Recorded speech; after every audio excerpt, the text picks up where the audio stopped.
Laudetur Jesus Christus, loué soit Jésus-Christ. Je vous souhaite d'être totalement épanoui dans ce que vous ferez ces jours-ci, en particulier sur le plan spirituel. S'il vous plaît, intégrez donc finalement dans vos bonnes actions de partager ce podcast à d'autres. C'est un acte de charité important.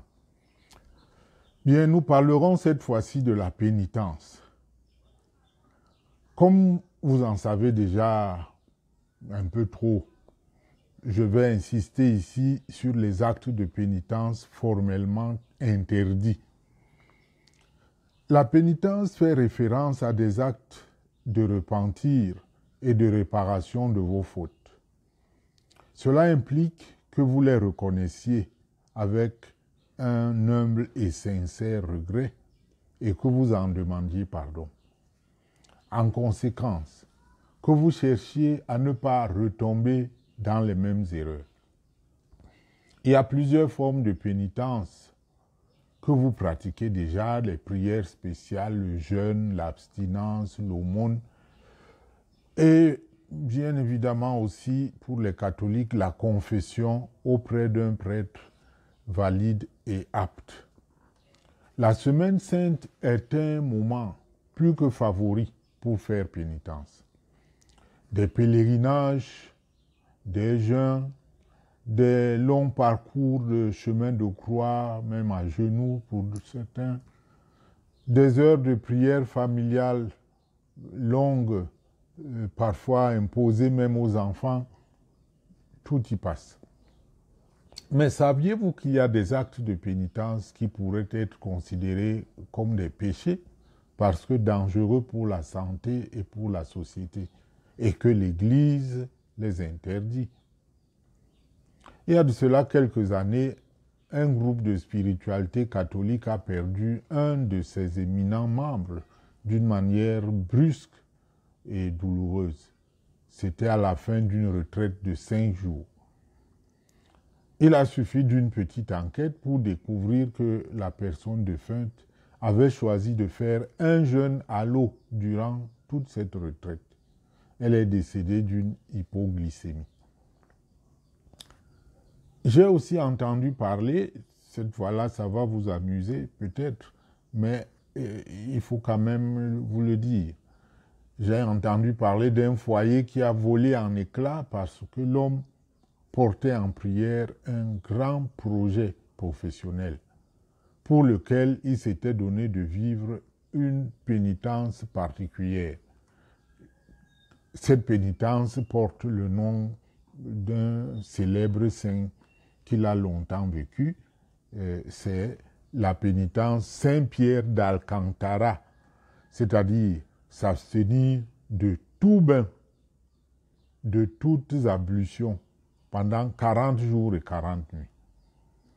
Sauf que l'homme transpire beaucoup et l'atmosphère autour de monsieur était devenue intenable. Alors l'épouse a dû saisir sa belle famille pour signaler, pensant que son époux commençait déjà à perdre la tête. Mais les signalements de l'épouse à la famille n'avaient rien donné. L'épouse a dû porter ses bagages et s'enfuir de la maison. Chez d'autres, les périodes de continence sexuelle volontaire sont décidées par un seul partenaire, soit monsieur, soit madame. Et parfois, elles finissent mal, parce que soit elles s'éternisent et créent une rupture de communion dans le couple, soit l'un des partenaires préfère chercher ailleurs. Je ne peux pas manquer de signaler ces offrandes et ces dîmes qui dépouillent totalement les familles. Ça, nous en connaissons aussi. Des honoraires de messe tous les jours auprès de plusieurs prêtres, alors que la famille peine à équilibrer son budget. Parfois, on se demande réellement qu'est-ce que ce monsieur ou cette dame a bien pu faire au bon Dieu pour demander les messes dans plusieurs paroisses tous les jours.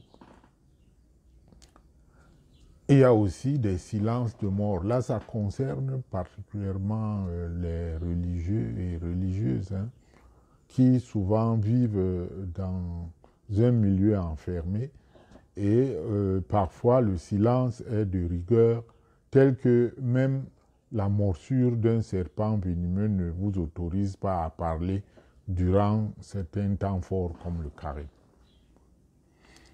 D'autres groupes pratiquent des autoflagellations, des refus de soins médicaux. D'autres vont jusqu'aux mutilations pénitentielles, à l'exemple des castrations pour les hommes.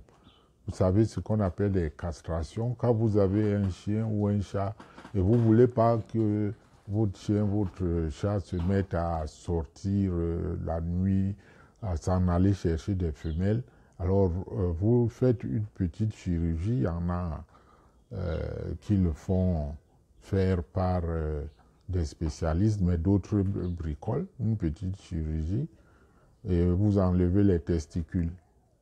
Il y a des hommes qui se sont permis dans l'histoire de l'Église de le faire. Bien évidemment, on peut les envier parce qu'après cela, ils n'ont plus de problème, en tout cas sur ce plan-là. Mais, ceci n'est pas conforme au plan de Dieu. Dieu nous a créés hommes et femmes avec un certain nombre de pulsions qui nous caractérisent. Chez les femmes, parfois, il y a des excisions rituelles particulières aussi qui atteignent le même résultat. Tout ça, par amour pour Dieu, dit-on. Évidemment, il peut y avoir des combats spirituels durs qui nécessitent des privations rudes. Jésus lui-même a dit à ses apôtres qu'ils ne comprenaient pas qu'un mauvais esprit ait résisté à leur tentative d'exorcisme. Il leur a dit, ce genre de démon ne quitte que par le jeûne et la prière. Entendez particulièrement ici que ce genre de démon ne se prête pas à être exorcisé par le premier venu. Il faut mener une vie d'abstinence et de contemplation. Et ça, ceux qui vont se hasarder à faire les exorcismes n'importe comment, ils ne pourront en vouloir qu'à eux-mêmes. Vous comprenez que pour un certain type de pénitence, il soit essentiel de faire preuve de prudence et même de consulter des personnes expérimentées dans le domaine et sages. Surtout si vous adhérez à un groupe dont certaines pratiques spécifiques vous semblent préoccupantes. Si donc vous-même ou quelqu'un que vous connaissez envisagez de participer à des actes de pénitence particulièrement spéciaux et que vous avez des petits doutes, je vous encourage à rechercher des conseils externes appropriés auprès d'un maître spirituel de préférence reconnu ou mandaté. Pour finir, je vous le redemande, si vous souhaitez voir notre travail porter du fruit pour le royaume de Dieu, je vous en prie, partagez nos podcasts. Que le Seigneur vous bénisse et vous garde.